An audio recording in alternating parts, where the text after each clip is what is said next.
So just making a coffee, get myself comfy.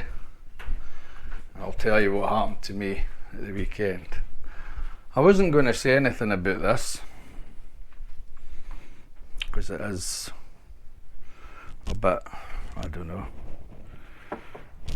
a sort of personal thing, but I thought it might interest some of you. Right, so you know when you're going for a bike ride and you get organised, whether you're going for a ride on your own, whether you go for a ride with your wife or partner, or whether you go for a group ride. Now, I go for group rides all the time, and what we do is we get set up at the beginning, we'll have a wee talk with whoever's leading the ride about what's expected from everybody, about keeping your distance from each other, about staggered formation, and of course tail end Charlie. And as long as you put all these parameters in, everybody knows what they're doing and everything should be okay. But there's not a lot of thought goes into a tail end Charlie. I mean, what is he there for? What is he there to do?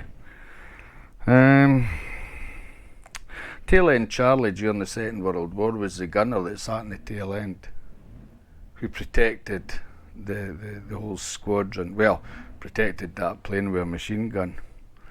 And the tail end Charlie in a bike run's similar. He protects everybody and he follows at the end. So if somebody drops out, if they've got a problem with their bike, he can help them get it fixed. Or if somebody falls ill, he can help them, you know, with what's needed. So really a lot of thought should be going into a tail end Charlie on what his task is. The guy that's doing it should have a fair bit of motorcycle maintenance experience. He should have tyre pump, he should have puncture repair kits, a few spanners kicking about in case something needs tightened, cable ties as a last result. He should also have a fair bit of knowledge about medical issues. Nobody thinks about this, but he should.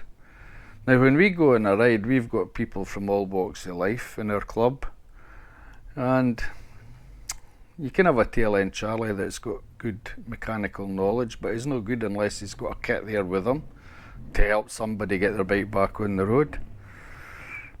And you should also have a second tail end Charlie who's probably had some experience in the medical profession, so as if somebody falls ill, he can deal with that. You know, somebody that's at least trained in first aid, because if somebody does take ill, what are you supposed to do? Tail end Charlie, you're on your own, you're dealing with this situation, and if you don't have any experience, how are you supposed to know what you're doing? So these are things that really should be thought about when you're going on rides.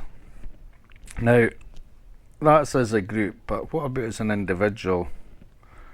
If you take ill, I'll tell you what happened to me. So on Saturday, me and my wife went to run down to Geelong.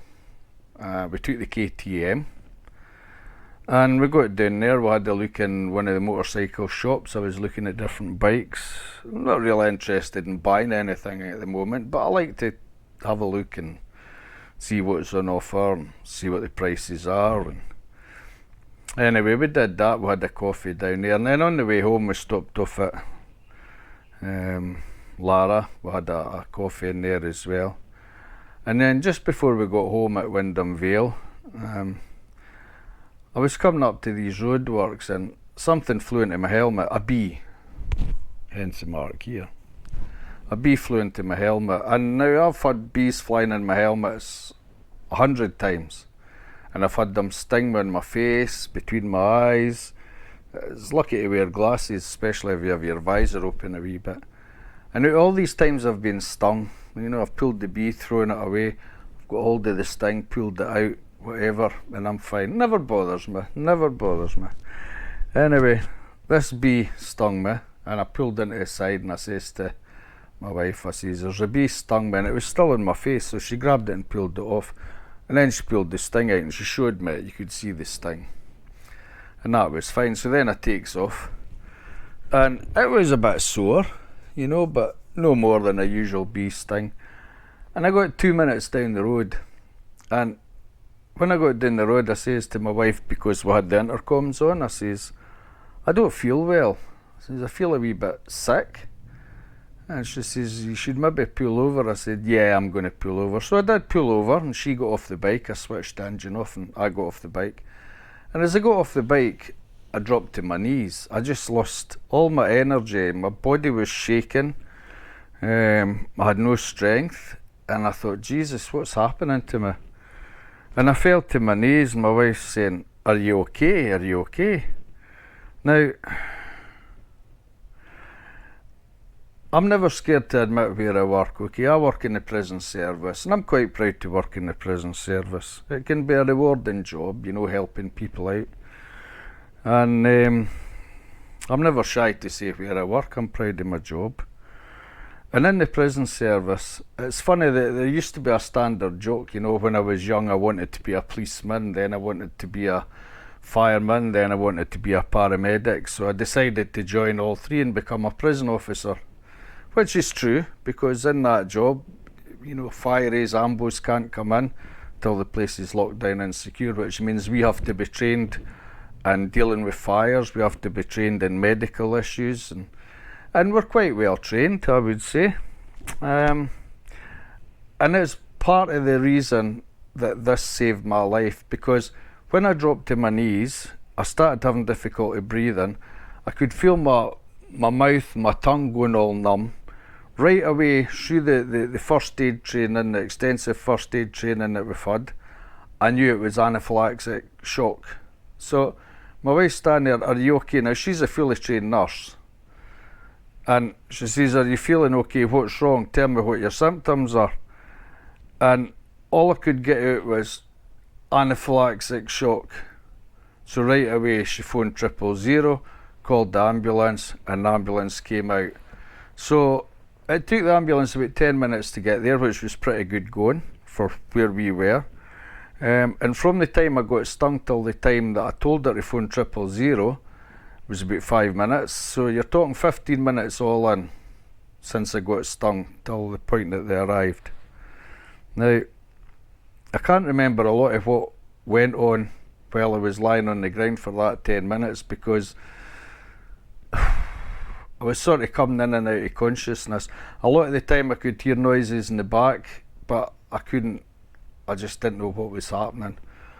My throat was closing up, I just couldn't breathe. I just couldn't breathe at all. It was really frightening at first, until after a while you sort of become used to not being able to breathe, and everything just sort of drifts into the background.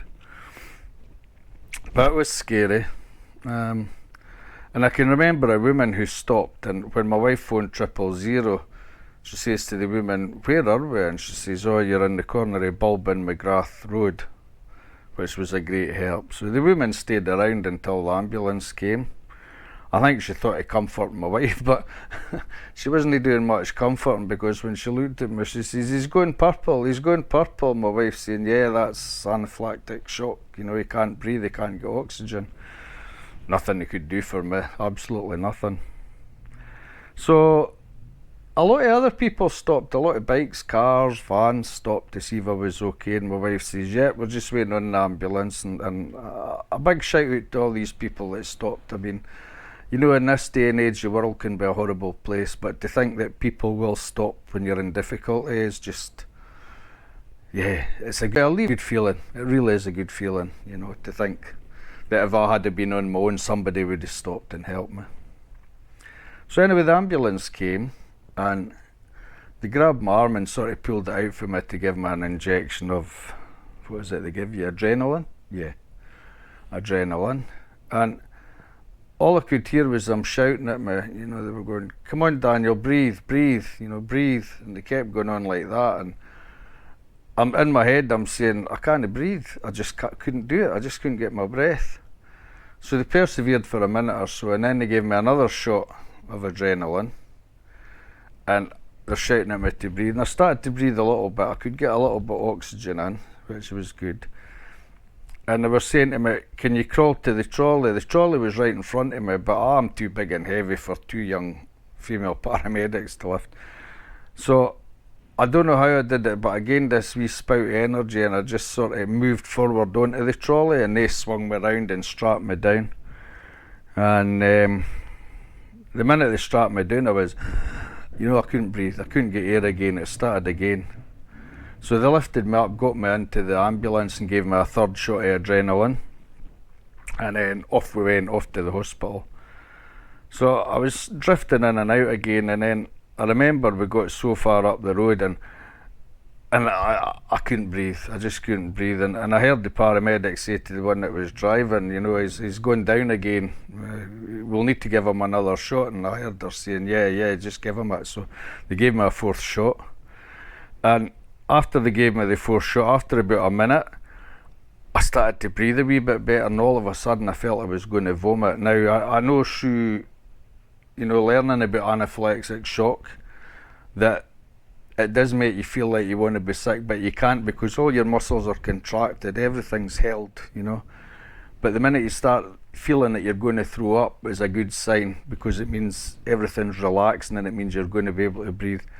And I managed to get sick out, and she gave me a bag, and I pulled the mask off my face and I threw up into the bag, and at that point I started to breathe again. Jeez, I'll tell you, that gave me a fright. So within no time we were at the hospital. I was taken in there and they checked me over, and the nurse that was in there says, "Oh wow," she says, "I've never dealt with anybody with this before, it's the first time for me." And the doctor came in and he's looking at the thing and he says, "You've had 4 shots of adrenaline." I says, "Wow." He says, "You're very lucky to be here." I says, "Yep, I know that." And my whole body was shaking, like I was shaking violently. It was really horrible. Anyway, the long and the short of the story is they kept me in for till night time, and then they decided they could let me go. I had a sore chest, but it wasn't like heart problems, luckily. All it was it racks all your muscles because everything's tensed up. It's bloody horrible. But they decided they'll let me go, but my wife was to keep an eye on me. They gave me a script, so I now have to carry EpiPens in case I get bitten or stung or anything, and take another one, because that was scary. So I've got 2 EpiPens that I have to now carry with me all the time, take them to work and carry them there in case I get bitten or stung or whatever. And I need to go to an allergy specialist and find out exactly what it is that I'm allergic to that's caused this reaction, because a bee sting, I've had hundreds of them in my lifetime, so I really don't know why I would take anaphylactic shock. So anyway, I got home, and that was late on Saturday night. This is now Wednesday. I'm going back to work tomorrow. I feel like I can manage it again. I'm still a bit breathless. I get out of breath really easy, but they did say it would take a long time for my body to recover. So I'm lucky to be alive. If it wasn't for the training I've had at my work, learning about anaphylactic shock, what it is, how you get it and how you treat it, and how you know if somebody's got it, especially if you've got it yourself. If it hadn't been for the quickness of my wife being on the phone to 000, if it hadn't been for the ambulance just taking 10 minutes to come down with the paramedics and their knowledge on what to do with anaphylactic, I probably wouldn't be here by now. I would be gone.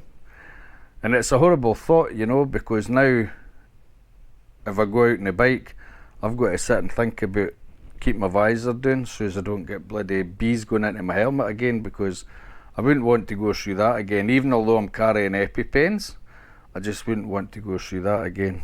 So, as I was on a bit earlier, I've been looking at other bikes, something that's going to safeguard me from bees going into my helmet and things like that.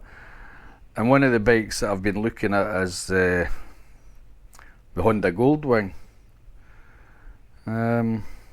I like the new ones, but they're very pricey. I don't know if I could afford one of them. Probably not, but we'll see how it goes. But I just love riding. I've got the bikes out there, I've got the Jeep, my wife's got a company car, we've got plenty of transport, but I just love riding bikes. It's in your blood, you just can't give it up no matter what. But I want to start doing more touring, take more time off my work and tour, because I'm 59 now and my life could have ended, at the weekend there. So you never know what time you've got. So I want to do more touring. I want to go with my wife. I want to get her on the back of the bike and the two of us just go away for weekends and things and just tour Australia. It's a beautiful country here, it really is. I just want to go touring around Australia, and I want a suitable bike to do it, something that's going to be comfy for me, something that's going to be really comfortable for her, you know, the Goldwing with the big armrest chairs on it, something with a big screen that you can pop up, and you don't have to worry about getting hit in the face with a bee. Yeah, so I think that's what the future's going to hold. So anyway, I think the point in this video, I don't know what the point is apart from telling you my story, but I think the point in this video is, if you're going out on a ride, if you're going on your own, if you're going with your wife, if you're going with your partner, if you're going with a group, a club, whatever, what would happen if somebody got stung by a bee and took anaphylactic shock? Would you know? Would that person know if it's never happened to them before? Is there anybody in your group carry EpiPens in case of such an emergency? How far away would you be from the nearest ambulance? How long would it take them to get there? I'm not trying to scare you into thinking, you know, geez, somebody could die in a ride if they took that, but it's handy to know if somebody's dealt with that, and it's handy to know if they're carrying EpiPens, because if I was in a situation where somebody else took anaphylactic, at least I've got EpiPens there to treat them. Anyway, I'll leave it there. I'm not wanting to depress you into thinking, geez, you know, I hope that never happens to me. You can't sit and go through life worrying about everything. If something happens, it happens. You just got to go on with it. But it's certainly something to think about, you know, when you're organising a ride. It's having somebody that's got good medical skills. Like we've got two people in our bike club in the Blue Knights, Medic and his wife, who are both trained nurses. They'd be perfect people to be tail end Charlie, especially if there's a medical situation. Anyway, I'll catch you again soon, and we'll do some more bike repair work. Catch you later. See ya.